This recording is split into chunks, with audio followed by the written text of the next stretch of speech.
It's all new. Back in the zone. I've got a new intro and everything. Oh, shit, yeah. Yeah, you're going to find out what it is. Okay. Right. You ready? Yeah, this is all freebies. Yeah. This is for you Patreons. This is the good stuff. This is the good stuff. All the gold we normally cut out. Yeah. Right. Here we go. Hello and welcome to the O3C podcast, coming to you from O3C Games. My name is Jonathan Dunn, and I'm joined by my oldest friend and fellow gaming compatriot, Chris Dow. Salt and pepper, nicely seasoned. And we are here to chat about video games. There we go. Right. I'm just going to do announcements into an intro. Yeah. Right, here we go. Welcome, listeners, to Season 5 of the O3C podcast. We've spent the last 4 seasons, 190 episodes, solidifying our top 100 favourite video games of all time. And after an entire season of amendments last season, we ended with what is probably a pretty definitive, up-to-date list of what those are. So, where does that leave us now? It leaves us firmly in the present, looking forward. We will, of course, be continuing to give coverage to those games that are currently in our systems and at our fingertips. It's very possible that we'll play new games that we may want to consider for our top 100 lists, and we shall cross those bridges when we reach them. The other very present feature on the gaming scene is a brand new handheld console, a plucky little yellow number with a crank. Oh! We're talking, of course, about Panic's new Playdate console. Oh, that's very shiny, isn't it? It is, isn't it? Look at that. There it is. Highly reflective. You can see my notes. For worse. Look at that. You can see my notes. It's a veritable game changer of a device that has seen numerous indie devs flock to develop games for its one-bit minimalist design, one-bit minimalist display to really push the limits of what games can be in an era where polygons, pixels and petaflops are expanding at an exponential rate. How creative can you be with mere fractions of that to work with? The answer to that will be coming on this show, starting next week with a real Playdate bonanza, where we'll be telling you all about our first experiences with the console itself, its revolutionary season system of games, and the first handful of those that we've taken our respective cranks to. We'll also be talking about what Playdate means for gamers and game devs going forward, and we'll be exploring all the other avenues around that, including side-loaded games from outside of the season, and even looking at what it will take for us to develop a game ourselves for the system. Oh, boy. Yeah, I know. We'll see. Not promising that we'll...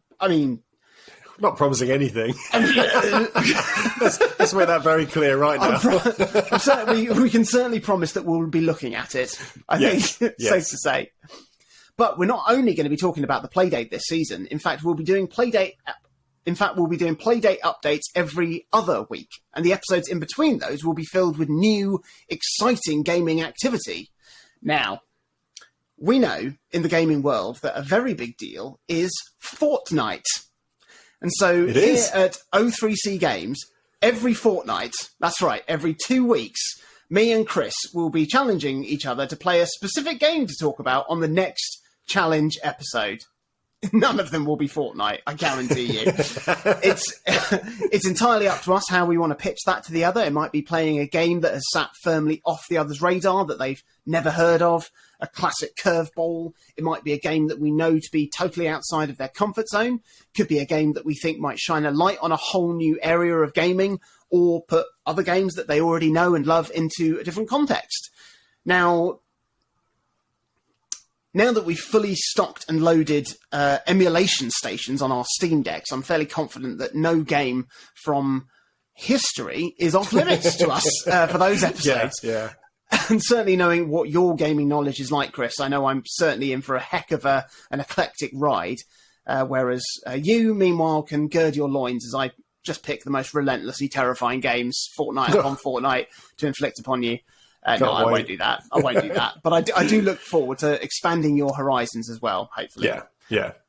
We'll be telling you what the first Fortnite challenge is at the end of this episode to whet your appetites for what's to come on those.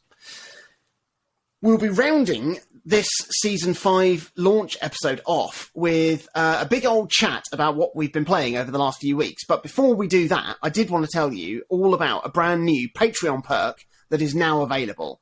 And that is a full video counterpart to these episodes, which is uncut and ad-free for our subscribers to enjoy a peek behind our three curtains.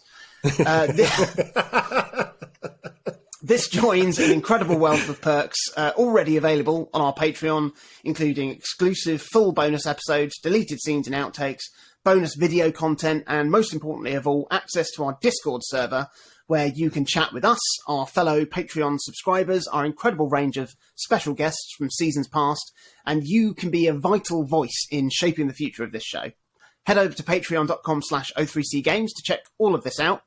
And you can subscribe from as little as £4 a month, which is £1 an episode, plus all of this incredible exclusive content. And we would be hugely appreciative of any support you can give us, as it is essential to help us keep going.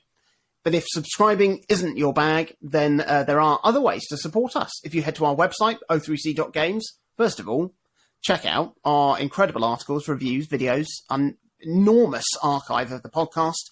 Then when you're done with that, check out the support page, o3c.games/support. There you can find quick and easy links to share the podcast and the website on your social media platforms. That's always a big, big help to us to get some new listeners in. And there's also a one-off donation PayPal button. If you don't want to be tied to a regular payment through Patreon, but you want to throw us a few quid to say, thanks very much for the great content, you can do that there. And it will be very, very thankfully received. Yes. It's absolutely not outside the realms of possibility that there may be a few special episodes going forward, scattered throughout this upcoming season. There will be, and they're great. They're going to be great. I'm very excited about them. So stay tuned for details on those. And here we are, Season 5. Just the two of us. Just the two of us. Yeah, Ivory and Ivory. No.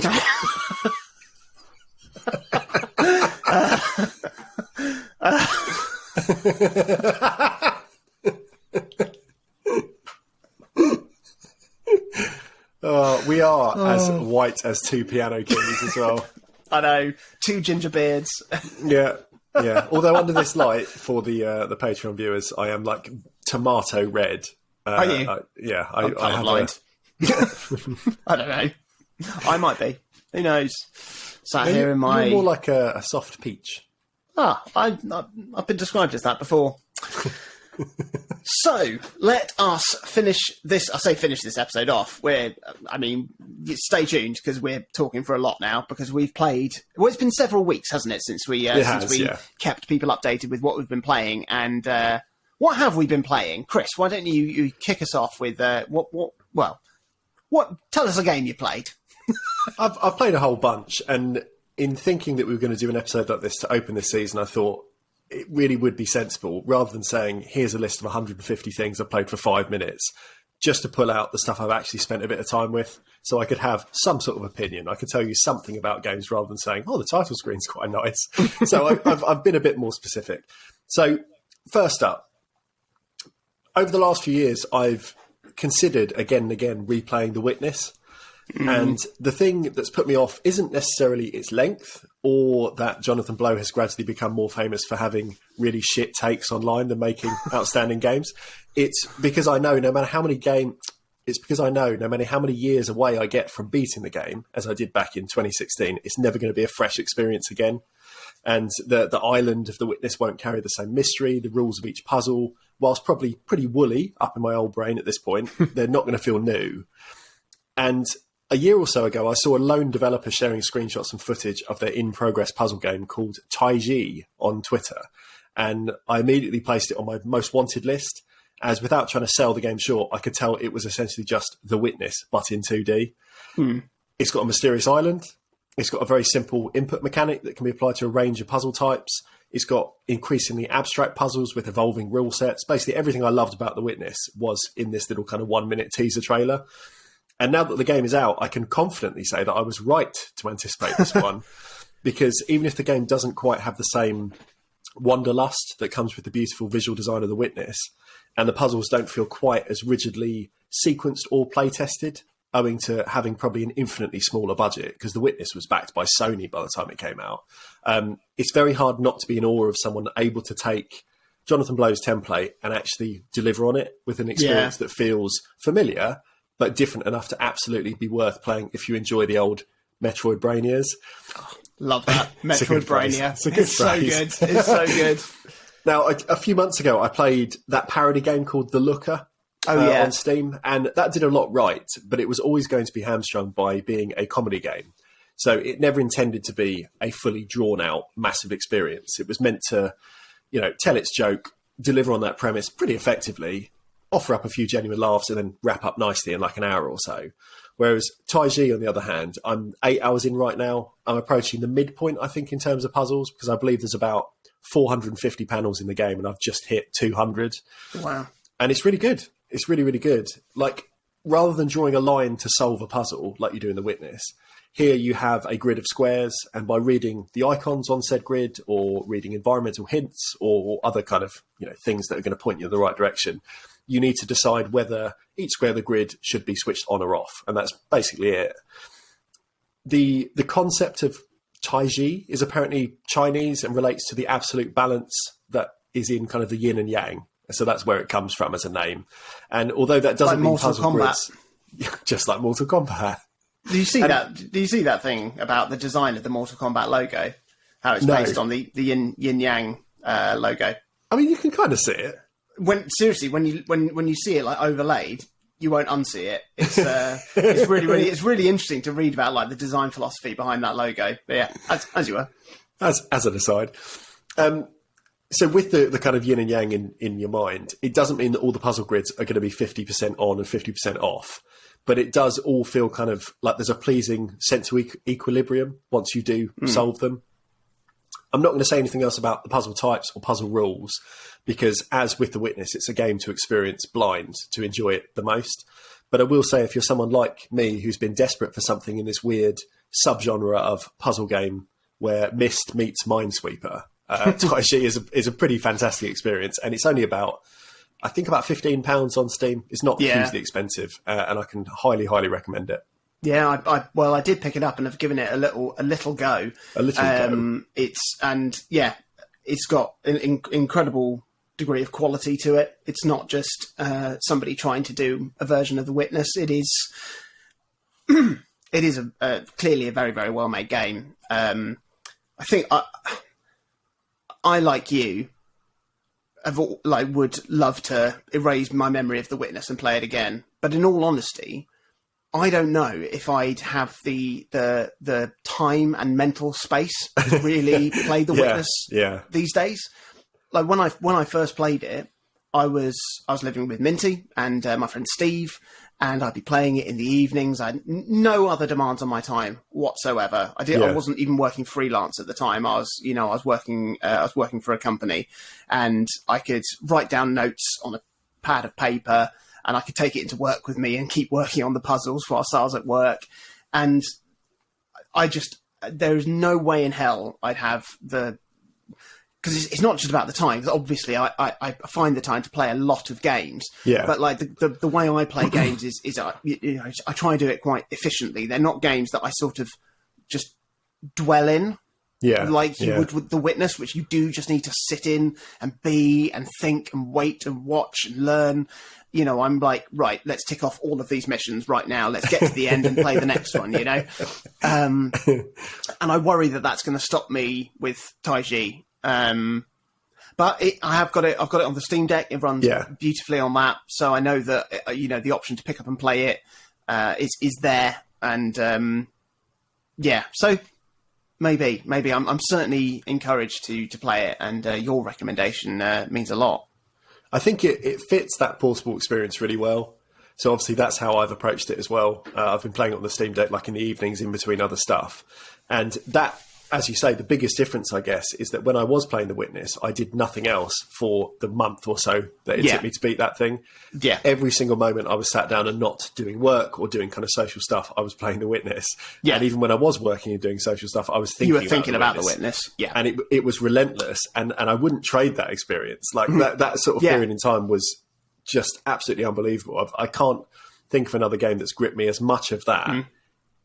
In terms of just every facet of my day-to-day life. Yeah. So this is not hitting those heights. But again, it could be that I'm older now. I've got additional responsibilities. I'm in kind of a different stage in my life. I don't have like parental responsibility like you do. But, you know, as we get older, we just prioritize things in a different way. And whereas before I could just say to everyone, I'm not talking to you for a few weeks because I'm busy playing this game. I'm not going to do that anymore. So it would be a slower burn. Yeah. But I would recommend it. The other concern I'd have is that I just wouldn't be able to retain the rule sets and the evolving stacking rule sets. Like I'm at the point now where, like, I put about 6 hours into Xenoblade Chronicles 3. Yeah. I have a feeling that I'd need to start again if I if I wanted to pick that up. You know, I know the feeling. The feeling. It's like, I've just got to. Yeah, I'll just start again. In a bit. So the pickup and playability of Taiji still might not work if I'm not picking up and playing it all the time. So before I tell you about what's been occupying my time on my Steam Deck, I will quickly fill you in on a little mobile game that I've poured quite a few hours into over the last few weeks, and that is Hero Emblem. Oh, yeah, that came up the other week. Yeah, I mentioned it in passing in our season finale last season. I didn't go into detail on it, didn't have the time. It's a very, very straightforward game, really. It's an RPG with match 3 style battle mechanics. You've got a party of 4. You've got a swordsman, a shieldsman, a wizardman, and a healerman. And you have icons for each of them dropping onto your grid, and you match 3, 4, or 5 of their icons to trigger their attack or their move. The higher the amount of icons you match will be better and stronger attacks, and if you match 5 of a kind, you then get a bonus emblem drop onto the board. If you match that with an icon, it will trigger a super special attack of theirs. If you get 2 of these special emblems and manage to put them together, it will trigger an enormous full-party flurry of special attacks. It's very, very satisfying, and you can customise the moves and special moves of all your party members to best combat the enemies and bosses that you're facing. You can upgrade these and upgrade your party members too to make them stronger, in addition to getting XP, which slowly levels them up. And you go from place to And you go from place to place fighting bigger and stronger enemies until you have enough gold to level yourself up some more. Rinse and repeat. 18 hours later, still playing it. I mean, I'm probably nearing the end of the game as I've only got a few slots in my inventory left to fill with special quest items. But it's just been a really nice little. I mean, time sink isn't really the word for it because I don't like to sink time or just waste time. But it's mindless but still mindful enough, you know, in the same way that I enjoy like colouring apps and puzzle apps and things like that. But the satisfying gameplay is really, really nice. There is a sequel which I have also downloaded and I tried a bit of just to see what it was doing. It's a bit more complex in its setup with you managing your party members individually during battle rather than like as a whole unit, but it's also then, you know, it's got a lot more depth to it. So I'll almost certainly, you know, continue straight on to that when I finish the first. And they're not expensive. I mean, obviously with any iPhone game or mobile game, nothing's expensive. I think the first one's about £2.50. The sequel's $5.99, which is ludicrously expensive for a mobile game. Apparently, it turns out. But they're premium games, no ads, no microtransactions. It's like, I mean, again, £2.50 for a game I put 18 enjoyable hours into is, I'm going to call that good value. Good return. Value. Very, very good. Very, very, very good. I tell you what, I might just go into my next one. Yeah, that's fine. Then my next one's quite a beefy one, so that makes sense if you want to do it that way. Yeah, cool. So, bloody hell. Something else that's happened in the last couple of weeks is me and you met up in person, which was lovely. We did. I mean, it's not that long ago, and it still feels like 100 years back. It does. What, it really, two really weeks does. ago? Yeah, was- I mean, Sunday, even- 2 weeks ago. was it, or was it this time last week? Was it a week ago? No, it wasn't. It was 2 weeks ago. You're right. Yeah. Yeah, it makes me feel a bit better. Was it? Yeah, it was 2 weeks ago. Yeah, I've just looked at my calendar. It was 2 weeks ago. Okay. Yeah, it wasn't this time last week, 'cause that would be insane. So when we met up, I had a few specific quests for you, Chris, to complete with my Steam Deck. The first of which was getting my emulation station up and running, which was a rousing success, and I'm thrilled to have access to all the games. Then there were a few games that had been declared unsupported on Steam Deck that I knew Chris could tinker his way around to get running. More on one of those shortly. The other was to get a few fan-made games up and running on the deck, namely the incredible fan remaster of the original Rayman Redemption, which I believe it's called, which has been just a labour of love from a single dev who slowly remastered the game, updating and adding so many little things and some bigger things as well to keep the game alive in the modern era and keep the love for the game going. Now, if you've been keeping up with the show since the beginning, then you'll know that the original Rayman has a very, very special place in my heart. It's currently sat firmly in the top 50 of my top 100 list. Pretty good. You may also have seen my semi-completed Let's Play of the game on our YouTube channel, which I did when I got my chipped Saturn up and running. And it's been really, really great to see someone show an awful amount of love for the game whilst also preserving what is so special about it and not changing too much. So, Rayman Redemption. Well, yeah. Well, I don't know where to start with the improvements. They're just rife across the board. I mean, right from the off, you have a much more complete set of abilities, whereas in the original you would unlock your punch and grab, helicopter hair, swing and run moves over the course of the entire game. Here you start with them, which means the game is much more immediate right from the beginning. There are slight tweaks to the physics to make the game feel just a bit smoother, a bit more immediate, a bit more fair. There's beautiful widescreen presentation and an overhauled user interface to better keep track of your health, your power-ups, your Electoon unlocks. Most levels have been slightly expanded to add more content and a greater sense of adventure. There's new hidden collectibles that have been scattered through the game as well to further encourage the exploration. There are entire new levels. There's an entire new world, unlockable skins, power-ups and abilities, a whole suite of specific challenges, and a brand new end boss and post-game final challenge as well. There's just absolutely tons more stuff. And for the most part, it works incredibly well.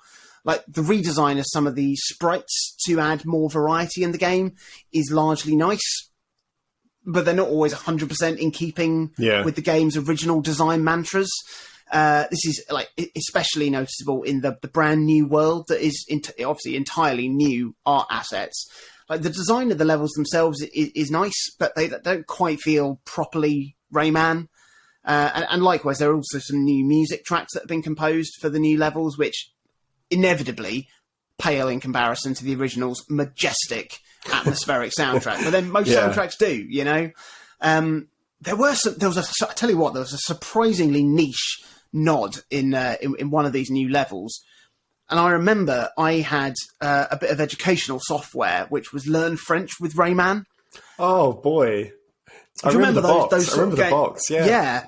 There was Learn French with Rayman. There was Learn Maths with Rayman, where basically you would go through a Rayman level and then you'd come to a bit where it would say, like, calculator, and then it would have, like, the 3 French words on 3 different paths. You pick the right French translation of calculator and you follow that path to keep going on the level. If you follow the wrong one, then you die or something. It's pretty brutal. You just don't learn French. Yeah, you just don't learn French. A fate worse than death. Yeah, basically. And there was a level in the New World, which is sort of toy box themed. And there was a level just called something like Brain Challenge, Brain Teasers, Brain Twisters, or something like that. And basically, like it was built like one of these learn maths with Rayman games, where it would give you like a sum, and then you had to go you had a time limit, and you had to go down like the right solution and work it out as quickly as you could. And that was like, it felt like such a brilliantly niche callback to something, because this is, I mean, like me, this is somebody who would have sought out every single bit of Rayman media that he could get, and he probably played those as well, But it really is an incredible effort on the part of the developer. It probably will be the version of the game I go to in the future when I want to replay it. I would still, I would still love to see a full remake of the game, updating the pixelated graphics to something in 4K. But, avoiding the full, like, cartoony overhaul that was seen in Origins and Legends game, fully orchestrated score from the original game, all that sort of stuff. Be tasty. It would be. But, I mean, like, the core improvements to the game have been done here in Rayman Redemption. Like, it's a fantastic achievement. It really, really is. And, thank you, Chris, for getting it running on my deck to experience properly. No problem. Bon. Chef's kiss Bon. What else have you played? Over the years, I have grown to enjoy racing games more and more. And can you just pause there a second? I absolutely need to get a drink. I am in danger of lip smacking. Let me whack a marker down here so I know to cut that out. I'll be back. Do you want one? What? Pass it through the screen.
There we go. Need to wash up some glasses. Right, shall I carry on? Real hint of orange and pineapple on the nose. What a vintage. Yeah. Right. So over the years, I've grown to enjoy racing games more and more. Quite a lot of them featured in my top 100 list. Surprising amount. Yeah. I didn't foresee that. More than I was anticipating as well, I think. That when they would pop up, would be like, no, I think I quite like this as a genre. And I guess if my main criticism of a lot of big mainstream games is that I don't always have the time to commit to learning them, or I don't have the time to kind of just focus on them for a long period, because games are meant to really consume you now. If you buy something like Assassin's Creed, the intention is you're playing it for 60 hours, and I don't always want to give a game that. Because of that, I guess it's not that surprising that I'm quite into a genre as immediately gratifying as racing can be. Yeah. Because it's got a very low barrier to entry. Pretty much any racing game you can pick up and know what you're supposed to do in seconds. But they usually have a decent level of depth if you want it. You know, if you want to get better at it, the tools are there. And over the last few weeks, since we did our finale, I've put a decent amount of time into 3 different racing games that I was going to cover here as kind of just a big collection. To make things more interesting, I'm going to go through these chronologically in order of their release. Ooh. So you can kind of see how they build up and try and pick out what I've enjoyed most out of them. So first up, 1997's N64 racer Top Gear Rally was on the docket. Is not that tied to Top Gear in any way. It's not. It's not. He's not there. You could stick this one on the list of games I owned but never really bothered with as a kid. And then years later, when I started collecting retro games a bit more actively, Top Gear Rally was one of the first purchases I made, because then, and even now, if you look on eBay, it's like £5. You know, a lot of N64 games are now in double, triple digits. Top Gear Rally has never appreciated in value at all. I played it quite a lot on genuine hardware back then, and I started to get into its strange handling and its wide, barren tracks and its Ridge Racer style, starting last, work your way up to first setup. But it was only now, when playing it via emulation on the Steam Deck, that I've really come to appreciate how it requires you to properly wrestle with its cars to smoothly get them around corners, and how you're almost required to search for shortcuts, like in Sonic R, to climb the lakes and beat the opposition. The laps are long, like they're generally 2 or 3 minutes each, which is quite a long time for a game of that Rainbow era. Road, isn't it? It is, yeah. Which makes a late race wipeout pretty galling. But still, taking down a full course, having fought your way past 19 other competitors, is a lot of fun. And I've beaten like a couple seasons worth of races now. And I think it's a good game to play just alongside others, rather than in massive focus sessions. So it's not going to hold my interest for 7 hours at a time, but for kind of just a couple races in between other stuff, I've really enjoyed it. Next up, 2006's... Oh, Jonathan, yeah? Just looking at some screenshots of it. Ugly game. Yeah, Sega Rally looks better. Oh, yeah, completely. Oof. There's a definite thing with the Saturn and the PlayStation. They were less powerful in terms of like purely pumping polygons out, but they could do more with textures, because textures weren't being filtered like they were on the N64. Yeah. So everything on the N64 looks like it's got that Vaseline blur, because it had very low video RAM. I mean, that looks frankly dystopian. It's that barren. Yeah, barren, foggy. But it plays well. It's not as good as Sega Rally, but it plays well. Of course not. Of course not. Next up, 2006's Excite Truck. Oh, love Excite. Oh, no, you don't. You chucked it out of your top 100, mate. As much as I don't want to dwell back on our lists for a good long while at this point, because we've talked about these fucking things for 4 years. Yeah. It was Excite Truck's removal from my list to make way for Tetris 99 that made me revisit it. And now that I've put probably 10 hours into it, and its weird motion controlled sort of racing, it makes me realise that I want it back in the Hall of Fame. Brilliant. I've really done it a disservice. Playing it again on the Steam Deck using the Wii emulator Dolphin, I faffed about for hours attempting to convert the motion inputs to button and analog stick controls. And it took a lot to find a way that felt right. But I have to say, being able to revisit it in this new context, it's one of the very best arcade races I've ever played. And it's better than Burnout 2, a game that remained on my list. It's better than Cruising Blast, a game that I really should have at least included in my honourable mentions last season, but just forgot. Yeah. Oh, yeah. Excite Truck just feels so good. Really good. And when it came out on the Wii, I remember seeing footage and thinking how underwhelming it looked alongside games like Grand Theft Auto 4 and Gears of War that I was playing on my Xbox 360 at the time.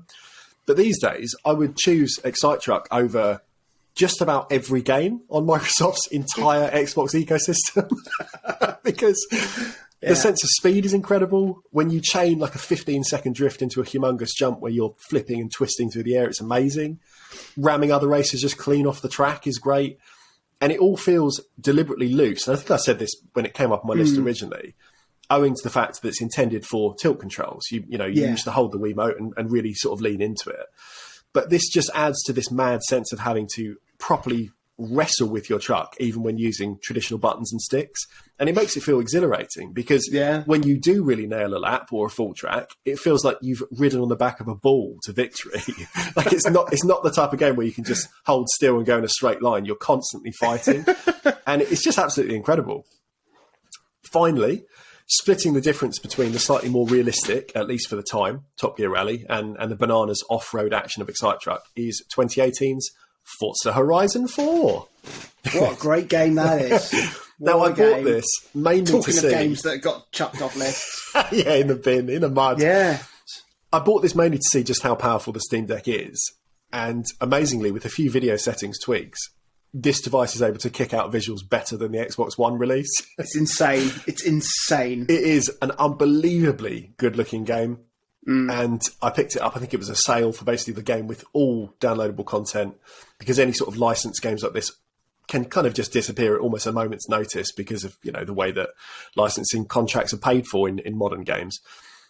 But as I sort of alluded to at the start of this little grab bag, because Forza Horizon is essentially an open world, tick off the objectives on the map style game, but in racing format, I've probably put the least time into this when compared to the two older, more immediate titles. Yeah. So for the 2 or 3 hours I've played it, I'm still being introduced to new modes, new mechanics, new ways to customize races, new vehicle types, new seasons. Like, objectively, this is the best of the 3 games by 1,000 miles. But subjectively and personally, I would choose it over Top Gear Rally, sure. But I don't find it as enjoyable as Excite Truck. Excite Truck is more fun to me. That's crazy. It's going to stay installed on the deck for a good while, even though it takes up quite a big footprint on the hard drive. It's close to 100 gig, I think, which is bananas. But when I've got 20 minutes and I want to just bomb about a racetrack, it's probably one of the best things to have on there because it does feel really good. Like I said, there's basically an infinite amount of content to actually work your way through. Yeah. It's just maybe not quite as much to my taste as a really big, dumb racing game when you have trucks flying through the skies. Although there's those big jumps in Horizon. They are great, and they're very silly they're pretty as well. fun. They're pretty fun. Yeah. But yeah, so racing games, I'm a fan. And you are. There's a fucking lot of them out there. Yeah. Take your pick. I couldn't believe how well Forza Horizon runs on the deck. It's insane. Yeah, it's mad. You were kind enough to send me your sort of settings and tweaks to get it running because I picked it up in the same sale then, and I played it a fair few hours since. It's just it's insane. It's insane. It's such a lovely game. It's something so comforting about it. Obviously, the fact that it's sort of in the Lake District is just beautiful, and you can just just enjoy driving and be like, keep an eye on the map and be like, oh look, there's a thing over there. I'll take that off. Or go and do that. Or just enjoy driving around and looking how like the way lighting works in the game, like the reactive lighting of like headlights and stuff is mind blowing.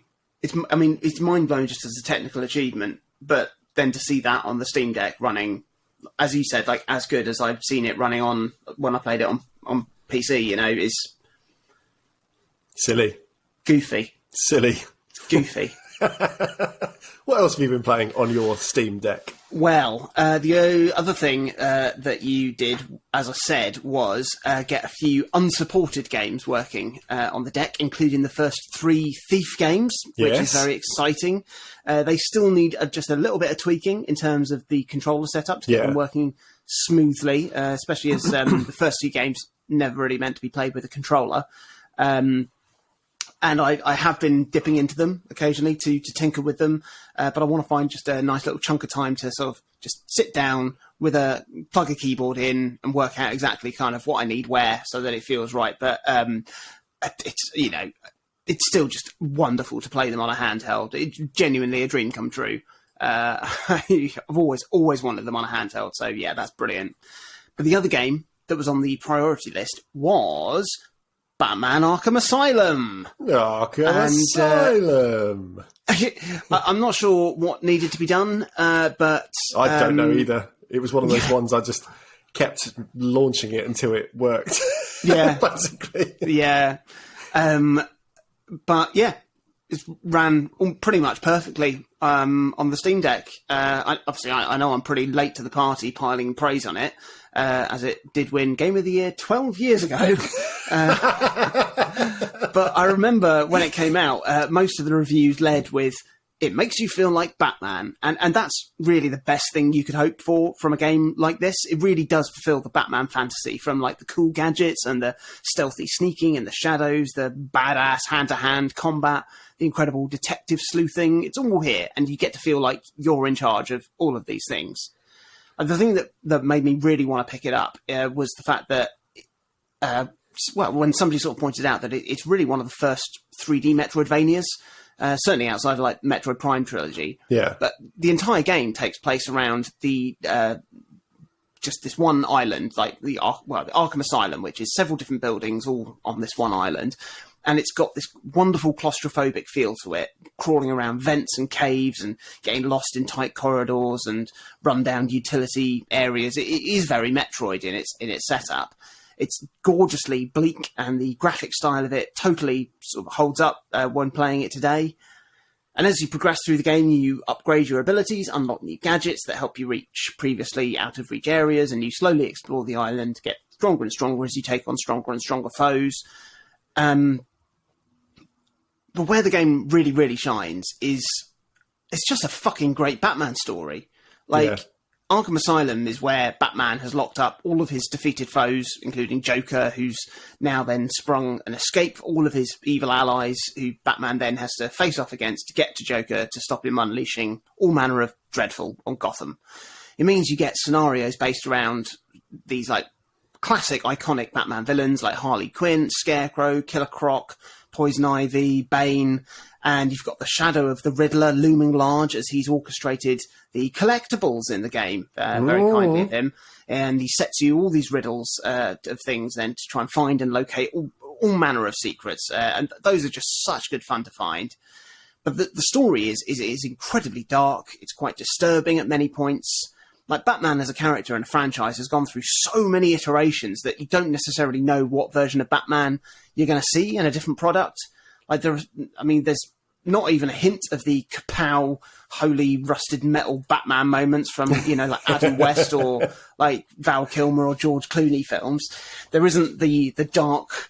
I always felt that Christopher Nolan's films and even Tim Burton's films were dark and brooding, but also slightly sanitized. Instead, this game is cribbing straight from the animated films, which are absolutely sensational, and they contain some of the best Batman storytelling across all media. And you've even got the vocal talents of Kevin Conroy as Batman, Mark Hamill as Joker from those films and those animated series as well. And there are just some brilliant set pieces and dramatic storytelling moments that are some of the most powerful I've seen in a Batman story. It's brilliant, absolutely brilliant. Getting to experience those in an interactive form is very, very special indeed. Did I imagine it, or is there a Telltale Batman series? There is, yeah. It's its own story. There's 2 seasons of it. Yeah, they're good. Yeah, again, sure they reimagine the characters. They kind of retool some of the classic villains to be quite different in presentation and kind of in motivation and stuff like that. But it was obviously coming off the back of the Walking Dead stuff. So Telltale had already sort of pivoted into this sort of more mature way of these kind of choice-based games. And obviously having then, I think they came out after at least the first 2 Arkham games, I think. So they had that yardstick as well, that people were, I guess, wanting something close to that, but maybe in a different genre. But yeah, highly recommended for those as well. Yeah, I will have to check those out. Get on Steam. I've probably already got them. Let's be honest. Yeah. I have. Speaking of games, I have picked up the other 2 Arkham games. Well, the other 2 sort of in the main trilogy. There's a few spin-offs which I've also picked up.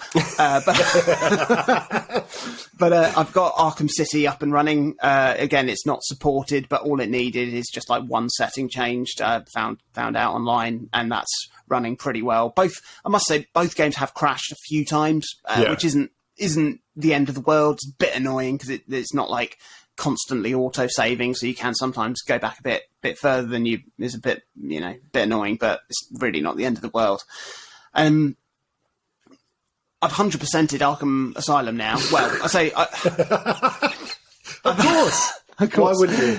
Exactly. It's just so fun. It's really fun to play. And when you've got to the end of the game, there's nothing else to do but explore the island and find all the secrets, find all the Riddler trophies, and all of that sort of stuff. And that's just really, really fun. That's endgame Metroid stuff. It's classic Metroidvania. Use all your tools, go back to the beginning. Get the energy tanks. Yeah, exactly. Yeah. It was really, really good fun. I just, I know Arkham City and Arkham Knight as well. They've moved away from the Metroidvania feel of it, and it's open world. It's still got all the collectibles and things, but it's not quite, certainly doesn't have that claustrophobic feel, and it's not, it's a bit more sort of broad and sprawling and side quests and map markers and that sort of thing, which is obviously the way that video games have evolved, and people have said that Arkham City is a better game. I am excited to play them and see where it goes. Just follow this Batman story because it's brilliant. Love it. So yeah, again, thank you, Chris, for getting that one up and running. Thumbs up. Thumbs up. Good work. I can really recommend, even having not played all the other Arkham games, the Arkham VR game that came out at the beginning of the PlayStation VR's life. That was great. Yeah, I mean, there were story beats in that where I didn't have the context for why things were probably a bit more weighty for someone that had followed the series to that point. But still, as kind of, being quite fresh to VR at that stage, I played through the whole game in an evening. Yeah. Because it's only, it's probably 2-3 hours, the whole run time.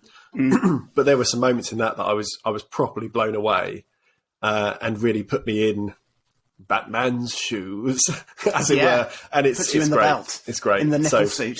Yeah, another recommendation for that. Yeah, I haven't played. I'll go back and play that when I finish these games. Have you still got it? Do you still have it? I no, I don't have my PlayStation VR. Yeah. Anymore. I sold it to Minty's sister. Well, there you go. There we go. I tell you what, playing Arkham Asylum did make me want to do was replay Spider-Man. Get it on the deck. It's on my wish list on Steam. Yeah. 50% sale, I'll get it. Well, there's a good chance when it gets to the winter sale, basically the entire store goes on sale, doesn't it? So you never know what will pop up. That's just, again, it's just so good. And that's open world. So maybe I will get on all right with Arkham City. Anyway, what else have you played? The last game I've put a bit... I'm really glad we hit the halfway point of the episode 8 minutes in. Yeah. The last game I've played, or at least put like a decent amount of time into, is in honour of our fallen comrade Minty Booth. Because I have bought and started playing Digimon Survive on the Switch after Minty talked about it for weeks and weeks and weeks. And we're going to talk about it for weeks more. This is not a bit, by the way. Like, no, I know. The way that Minty spoke about this game and the way it seemed so polarising across the web made me think, if there's ever going to be a Digimon that is for me, it's likely this. A weird game maligned by many, loved by some, and that Minty spoke so passionately about for weeks and weeks. I thought, let's give this a shot. A few hours into the story, I can take or leave the actual monster stuff. I've got no connection to the digital monsters at all. But the game itself is really good. And mechanically, as Minty already said, it's a decision-based visual novel. It's got light exploration and adventure game elements. It's topped up with grid-based strategy combat. There's a good mix. Like, sometimes a long visual novel is really hard to commit to because it's just reading a book with a few choices. And if you're in the mood for that, great. If you're not going to stick it out. So that's why I always enjoyed stuff like 999 on the DS and the sequels to that, because you'd have half an hour of exposition and then you'd have half an hour of kind of investigative kind of escape room type puzzles. And this is kind of similar, that it's perhaps not weighted as evenly as that. But by the time you kind of get to the end of a scene and thinking, I'd like to do something else now, it normally goes, and here's the battle. And you can break it up that way. What Minty never really went into is just how good this game looks. Like, I'm playing it on the Switch. I've played it mainly handheld. I think it does run a little bit worse when it's on the big screen. But at least in handheld, especially on the OLED, it's a mixture of proper big budget anime cutscenes that are really nicely done. These feed into these dialogue sections where you normally expect like static portraits, but here they are really nicely animated and they feel quite expressive. Everything as well is so crisp, really, really crisp, especially again on the OLED. And it just looks gorgeous. Like the menus and the UI all feels in service to the game's design and story. The way your character uses their mobile phone to scan scenes with a lovely depth of field effect that obscures the characters in the background. The music is good. The Japanese dub is good. It's all really, really nice. I was a little bit concerned, knowing nothing about Digimon, other than what Minty had told us over the last year or so, that this would be a world like Pokemon that just had these little animals knocking about the place doing jobs, like Detective Pikachu style. But at least in this narrative, they are creatures the protagonists are learning about alongside the player.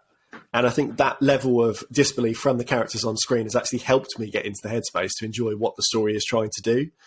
Because these are basically creatures of legend, and their arrival and purpose, at least at this early stage, are not immediately clear to the people in game or to me as the player. The battles themselves as well, they've been derided online. They're perfectly decent. They remind me most of a game I played, a fan translation of years back on the PlayStation 2 called Namco X Capcom. And it basically just mashed together a whole bunch of characters from each studio. And in between these kind of big text sections, you'd have these simplistic grid-based battles.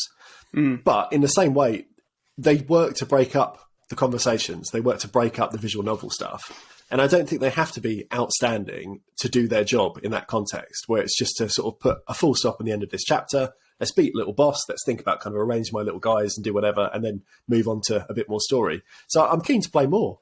So I'm not necessarily a Digimon convert, but thank you to Minty Booth for at least highlighting the Digimon game I might make my way through. Fantastic. That's great. I mean, I certainly, again, it interested me a lot hearing Minty talk about it. Yeah. And yeah, who knows? Who knows what season 6 will be? Digimon every week from everyone. Every week. If you are missing Minty's gaming activity sections of the show, worry not, for he has recorded some splatooning for our YouTube channel. So that should be up on there by the time this episode comes out. If you want to see what he's been up to, and that is a bloody nice looking game as well. Oh, splatting everywhere. It's pretty. So there we go. This is the first episode of season 5, and we're very, very excited to share with you what we're doing and what's going to be happening over the course of this season, with a few surprises up our sleeves as well. Next week we will be having a full-on play date with each other. Play date? With the play date. And we would love to invite you around our house, 2 p.m. Bring your own rug. I don't know. I'm imagining we're playing this outside. We're probably not. Like a cloud. A cloud. I forgot to write a bit for this. Challenge. Yeah. Oh, yes, that's it. And coming up after the next Playdate episode is the first fortnightly challenge, and I'm very excited to reveal that I have challenged Chris to play my 76th favourite video game of all time, which is Machinarium. Oh! Yeah, lovely little point-and-click puzzle adventure with robots. I'm keen to explore that one. It's... I think you'll really enjoy it. Play it on a big screen. Yeah. Play it with the music and sound up, because it's just a gorgeous thing to experience. I will do that. And what will I do? Now, what you will do, I've gone for a deep dive here. Oh, wow. Back in the days of the Xbox 360... it could be anything. I played a lot. Haven't got a Virtual Boy. Back in the days of the 360, I played a lot of Xbox Live indie games. No. And these were the self-published titles that made their way onto the console through peer review only, which meant that quality could vary massively. And you'd have some games that could have been proper polished digital releases on all storefronts, and you'd have other games that looked like they were made by a 12-year-old with click and play in an afternoon. And it was all there. There was some great stuff to find. Now, one of the standouts of this era is the game I'd like to recommend today, a run and gun called Bleed. Bleed? Now, I'll be up front and say I haven't played this game since the 360, but I haven't played it. It has had Never heard of it. It's got modern ports to the Switch, to the PlayStation, to Steam. So you've got some options. You can decide where you'd like to play it. If it's shocking, I apologise, because like I said, it's been a number of years. But I do remember enjoying it. I remember being bad at it. And as is par for the course with all games, I'm bad at them. But it's like a frenetic twin-stick action game that takes influence from things like Gunstar Heroes. And, okay.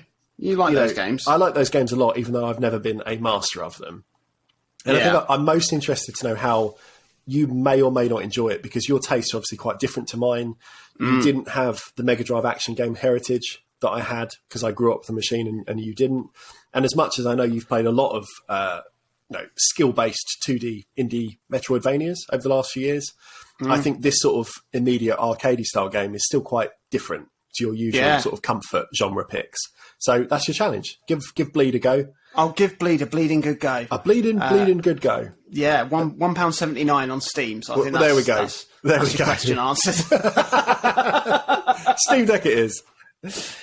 If you're enjoying what we're doing on this show, then please do feel free to support us. You can do that by sharing the podcast on your social media platforms. You can also do that by going to our Patreon, patreon.com/O3C Games. Pledge as little as £4 a month, and we will give you full bonus episodes. There's a dozen of those there already. There's exclusive deleted scenes and outtakes. There is the video counterpart to this episode, which is uncut and ad-free, and you'll keep getting those all season. And also, you get access to the Discord server, so you can come chat with us, which is brilliant. And we'd very much appreciate any support that you can give. If subscribing isn't your bag, then head over to our website, o3c.games. Enjoy reading all our articles, looking at our videos, listening to our old episodes of the podcast, and then check out our support page, where there is a one-off donation button via PayPal. If you want to just go, thanks guys, here's a few quid. We love that. Absolutely bloody love it. You can get in touch with us on our social media platforms at O3C Games on everything. Or everything. You can hit us up individually. I am at Jonathan Dunn. I am at Chaz_Hodges. And please do join us next week, where we will be unveiling to each other and to ourselves and to you the Playdate. Ah, There we go. Let's stop recording there. cool. An hour.